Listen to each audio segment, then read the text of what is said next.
Once again, I'm going to make a burst of short, hopefully short videos where I pretty much answer the question that I put in the title. This one being, what is it? Ready to play Paragon. What is Paragon? Well, first of all, Paragon is a MOBA, a multiplayer online battle arena. It is a game in which two teams of 5 players each battle it out on an arena, usually of 3 lanes, to push their lanes into enemy territory, past enemy towers, all the way to the home base, as it were, of the enemy to attack their base and take over. And that's how you win. You basically go until you attack the core. Um, the Now all MOBAs have certain things in common. Well, one of those things is they usually all have some type of gear. They all obviously have heroes or gods or whatever you want to call them, champions, and they usually all also have 3 lanes. Right now, Paragon is in a kind of metamorphosis, I guess you could call it, in that the map that we are playing on right now is known as Legacy, is going to be replaced by a new map called Monolith. Um, that being said, the heroes are all going to stay the same, the gears are going to stay the same, everything's going to stay the same except, of course, for the map. The map is being changed, but there are certain uh, similarities that it has to the current map. As you can kind of see it here. I'm not really going to go too in depth into the map, but it's like I said before, 3 lanes, middle lane right here, right lane here, left lane here, and you can see like these little circles here. Those are the towers, right? The objective of any MOBA is to push your lane up, take down the first tower, keep pushing, take down the second tower. Then there's these 3 little dots here. These are like the inhibitors. That's like the last line of defense before you get to your core. They basically just act as another tower. So take out another tower. So it's 3 towers basically, and then the core. That's pretty much the same in almost any MOBA. Next up is the heroes. Um, Paragon has not the greatest selection of heroes. You can see here 1, 2, 3, 4, 5, 6, 7. 1, 2, 3, 21, 22, 23, 24. 24 heroes total. If you look at other MOBAs, like Smite for example, it has, I believe, 70 something heroes. League of Legends and Dota, they're up in the 120, 150 plus range in heroes. But that's something that those numbers are attained through time. Paragon is on a 3-week schedule for each new hero. The last hero that was released is this chick right here called Countess. The next hero is going to be revealed in 2 days. You can see like a little teaser here of what the hero will be. And then 3 weeks from then, another hero will be released. So it's on a pretty healthy release schedule. And the hero selection is low right now at only 24, soon to be 25. But like I said before, give it a year or two, and it'll have another 20 something heroes or like 50 something heroes. So take that as you weigh. You might mind it, you might not mind it. It's up to you if that's a deal breaker or not. Okay, so that's pretty much where the similarities between Paragon also has the same type of camera that Smite does, in that the classic MOBAs like Dota and League of Legends have almost a top-down view of the map of your hero. Paragon and Smite, they have a third-person type of view, an over-the-shoulder type of view. Not as close to over-the-shoulder as games like Last of Us or something like that, or God of War, anything like that. But it's pulled back a bit. Um, but it's still way closer than like the classic MOBAs. And that's just one of the main differences. The real difference and the thing that really sets Paragon apart, and one of the reasons why I enjoy playing it is because you have this right here. You see, decks and cards. What are decks and cards?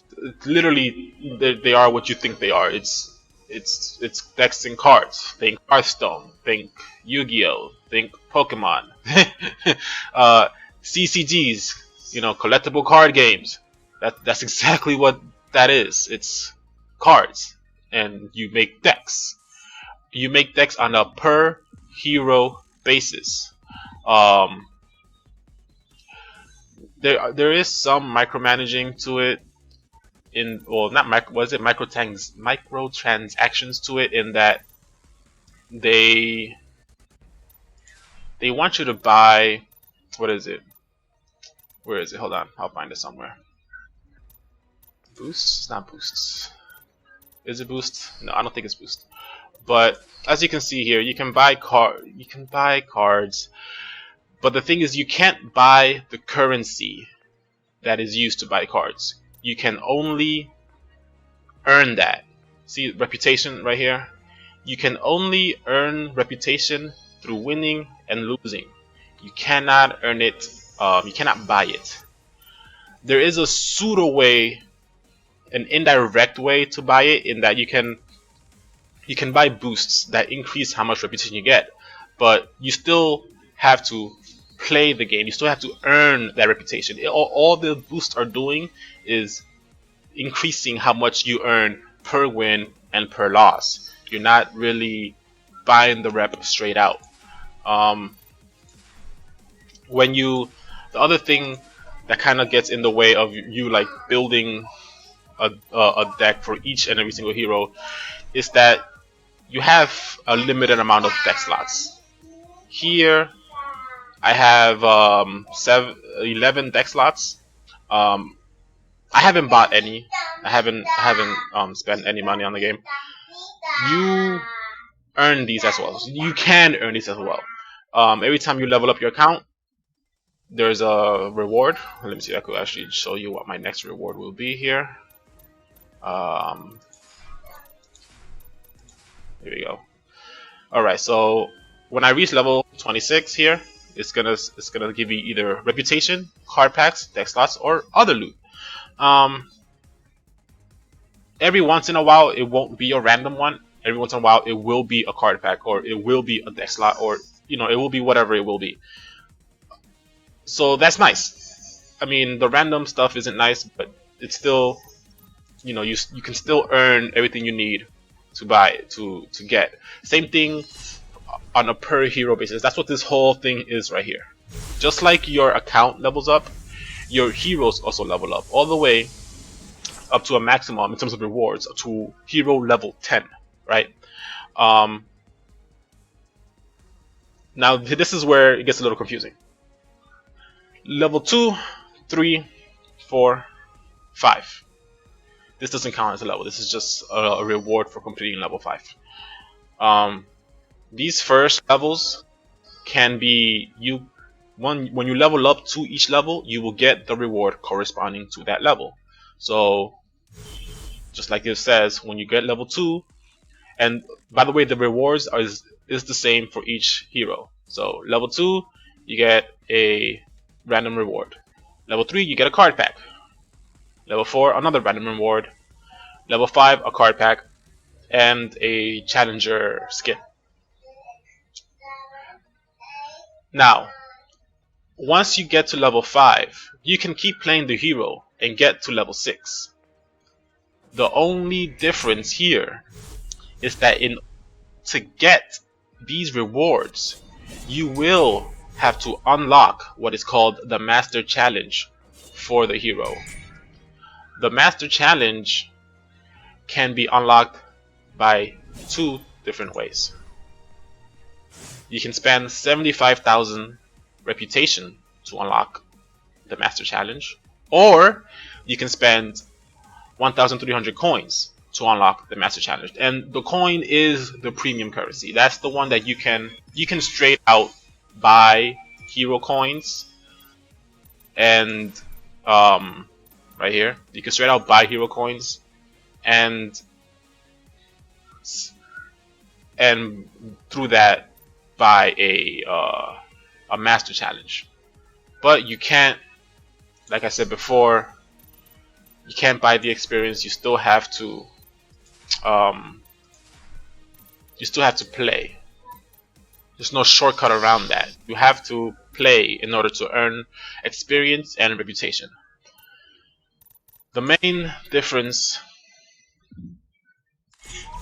the main difference is that even though you could get to level 6, 7, 8, or 9, and 10, if you don't have the Master Challenge unlocked, all you'll be doing is leveling up. You won't be receiving the rewards on level up. However, if you do decide to play a character past level 5 and you do not have the Master Challenge unlocked, and you then go ahead and unlock the Master Challenge, you will retroactively receive all of the rewards. So for example, if I were to level up Countess here to level 9 and then unlock the Master Challenge, if I wanted to, when I unlock Master Challenge, I'll get the level 6 random reward, I'll get the level 7 random reward, I'll get the level 8 emote reward, and I'll get the level 9 random reward, all at the same time, back to back. So you don't actually lose anything by buying the Master Challenge late or earning the Master Challenge late. I do, however, think that reputation is better spent on cards. As you can see here, there are 1, 2, 3, 4, 5, 6 natures, I guess you can call them, of cards. And each one has 40 cards total. Some of them have 41, with the universal ones having 94. You want to get at least one copy of all these cards, obviously, and that's the CCG part of the game, right?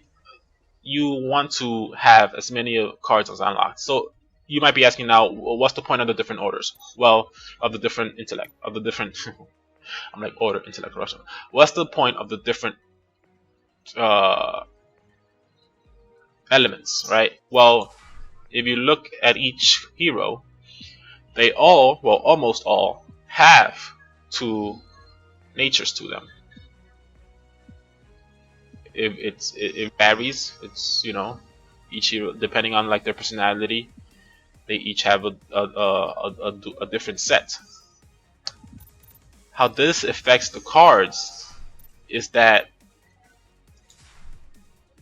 a hero that is, for example, order and intellect card only has access to cards that are order and intellect and universal. If a hero is fury and growth, they only have access to cards that are fury, growth, and universal. And that's basically the gist of the limitations on the cards. Other than that, when you build the deck, and I said almost every hero has a set. You know, the only one that doesn't have 2 elements or whatever right now is Twin Blast, so kind of puts him at a disadvantage. However, you can still do very well even if you don't have a bunch of the cards unlocked. Like the amount of universal cards you have is usually enough to mostly build out any deck efficiently. Mostly. A lot of, if you watch any streams or any videos playing a game, you will see that many of the heroes have a crap ton of universal cards in their loadout. Some of them only use universal cards. Some of them don't even use the different natures here. But that being said, there are certain like micro and macro min and maximizing type of deals. That's what makes having all the different types of cards more of a that's what draws people to it. You know, it's minimizing and maximizing, right? It's really trying to get the most out of it. You know, trying to be as good as you can possibly be. With that being said, the advantage people get from being able to build a deck with a lot of, you know, custom element cards isn't so much that it's not overcomable by somebody using mostly universal cards, or because each hero comes with a kind of set. I'll show you here. Okay, well they took it off. That's right, I forgot. Did they really take it all off? Yes, they did. Oh no, they didn't. Fuck. Each hero comes with a default deck, right? And the default deck has, as you can see here, all universal cards. And you can, in fact, be effective. You can win with just universal cards. With just the default decks. There's plenty, you can watch plenty of people use a default deck and win. And maybe even carry their team, right? It's possible. However, at high levels of play, when each stat does really matter, you're going to want to have more cards unlocked. You're going to want to have those custom decks built. And you're really going to want to minimize and maximize certain stats in order to get the best out of each hero. That being said, what's the best way to get a bunch of cards? You play the game a lot. You play the game a lot. You play the game a lot, and you buy the card pack. Not a random card, not an orders, fury, corruption. Not these single cards. These are all single cards. One card, one card, one card, one card, one card, one card, one card. You buy the card pack a lot. You keep an eye out on the weekly pack. For example, I don't know if I have this. I'm pretty sure I don't have this. I'm pretty sure I don't have that. Right? So, you can buy this right now. And that's that. If the weekly card pack has cards that you don't have, buy it. Maybe even if it's only one card that you don't have, buy it, because you don't know if you'll ever get that card through the regular RNG system. You just don't know. Let me actually buy one of these as well. Right? So RNG. So here we have two card packs, right? The ones that I just bought through reputation. So these cards, we know what they are. Is that weekly card pack.